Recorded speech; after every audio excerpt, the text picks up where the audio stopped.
جی جادو کے ذریعے کچھ بھی کیا جا سکتا ہے. جادو کے ذریعے انسانوں کو جسم پہ کٹ لگانا، یہاں تک کہ دورے کی کیفیت پہ چلا جانا اور جلانے تک کی جو مثالیں ہمارے پاس ہیں کہ ہمارے پاس مریض آتے ہیں اور وہ کہتے ہیں کہ جسم پہ کٹ لگ گئے ہیں، گھروں میں آگ لگا دی ہے.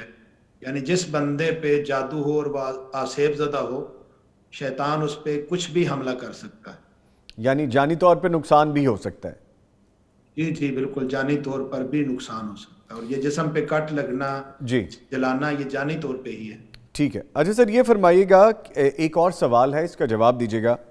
میری رہائش سمندر کے قریب ہے. میرے شوہر جب گھر پر نہیں ہوتے تو ایسا لگتا ہے کہ جیسے کوئی شخص مجھے پکڑ کر اپنی طرف کھینچ رہا ہے. میں دعائیں پڑھتی ہوں، پھر لیٹتی ہوں، لیکن پھر یہی کیفیت ہونے لگتی ہے. جب میرے شوہر گھر پر ہوتے ہیں تو یہ کیفیت ختم ہو جاتی ہے. مجھے کسی نے کہا ہے کہ سمندر کے آس پاس کی جگہ جنات کے حوالے سے بھاری ہوتی ہے. کیا یہ بات درست ہے؟ اور میرے مسئلے کا کوئی حل ہے تو وہ بھی بتا دیجئے. سمندر کے قریب جگہیں بھاری نہیں ہوتی، بلکہ وہ جگہیں جنات کے رہنے کی جگہیں ہوتی ہیں، وہ جنات کے گھر ہوتے ہیں. میرے پاس ایسی بے شمار مثالیں ہیں کہ جنہیں میں بیان کر سکتا ہوں کہ ان جگہوں پر جنات کا بسیرا ہوتا ہے. میرے پاس لوگ آتے ہیں، کہتے ہیں کہ ہم بچوں کو سیر کے لیے لے کے نکلے تھے دریا کنارے، کہ بچی بیمار ہو گئی، ڈر گئی. پہاڑوں پر گئے تھے سیر کے لیے کہ وہاں پر بچے کو یہ تکلیف شروع ہو گئی، یا دیگر اس طرح کی کئی مثالیں میرے پاس آتی ہیں. لوگ آسیب زدہ بچوں کو اٹھا کے لاتے ہیں کہ ہم ان جگہوں پہ گئے تھے اور ٹائم مغرب کا تھا، ہم سیر کر رہے تھے کہ اچانک بچی کو یا بچے کو کچھ تکلیف ہو گئی، تو وہ دورے کی حالت میں میرے پاس لے کے آتے ہیں. تو ایسی جگہوں پر جنات کی رہائش ہے. ایسے موقع پر جس کا گھر ایسے مقام پر ہے کہ جہاں پر جنات کے گھر ہیں، تو وہ سب سے پہلے تو اپنے گھر کی چار دیواری کرے اور پھر اپنے گھر داخل ہوتے ہوئے اللہ کا ذکر کرتے ہوئے، دعا پڑھتے ہوئے اپنے گھر کے اندر داخل ہو اور بسم اللہ پڑھ کر اپنے دروازے کو بند کرے. کیونکہ جس گھر میں دعا پڑھ کے السلام علیکم کہہ کے گھر میں داخل ہوا جاتا ہے، شیطان کے لیے وہ گھر بند ہو جاتا ہے، پھر وہ اس گھر میں داخل نہیں ہو سکتا. ٹھیک ہے سر، یہاں پہ یہ فرمائیے گا، چار دیواری سے مراد کیا ہے آپ کی، کہ گھر کی چار دیواری ہونی چاہیے؟ جی جو باؤنڈری لائن ہوتی ہے. جی میرے پاس کیس آیا، میں آپ کو ذکر کر دوں جی کہ ایک گھر میں جتنے لوگ تھے وہ سارے ہی آسیب زدہ تھے. تو میں نے ان سے ان کا گھر دیکھنے کے لیے کہا، تو ان کا گھر باہر جنگل میں تھا اور ایک کمرے کے علاوہ باقی گھر کا سارا اسی طرح کھلا تھا. اچھا. اور تھا بھی جنگل میں. تو یقیناً یہ جگہ جو ہیں وہ شیاطین جنات کا بسیرا ہوتا ہے. تو میں نے اپنے تجربے کی روح سے انہیں کہا کہ آپ اپنے گھر کی باؤنڈری لائن، باؤنڈری وال بنا لیں. تو انہوں نے کہا ہمارے پاس گنجائش نہیں ہے کہ ہم اتنا خرچہ کر سکیں کہ ہم اپنے گھر کی چار دیواری بنائیں. تو میں نے انہیں کہا کہ یہ جو کانٹوں کی، درختوں کے وہ جو باڑ ہوتی ہے، اس باڑ سے بھی اپنی چار دیواری کو جو ہے نا وہ آپ اپنے انڈر کر لیں. تو انہوں نے کیا، تو اللہ کا فضل تھا کہ وہ اس کے بعد وہ الحمدللہ ٹھیک ہو. ٹھیک ہے، بہت شکریہ. عبدالحمید سلفی صاحب ماہر جادو جنات ہمارے ساتھ موجود تھے اور سوالات کے جوابات دیے، اور نہ صرف جوابات بلکہ حل کے بارے میں بھی آگاہ کیا. ان کے ساتھ ساتھ حافظ انعام الرحمان ہمارے ساتھ موجود تھے. سر آپ کے بھی آنے کا شکریہ. اس کے ساتھ ہی پروگرام کا اختتام ہو گیا ہے. خوش رہیے، اپنے پیاروں کا خیال رکھیے، اپنا خیال رکھیے. سنڈے انجوائے کیجیے، سنڈے از اے فن ڈے. پھر آپ سے ملاقات ہوگی، تب تک کے لیے اللہ حافظ.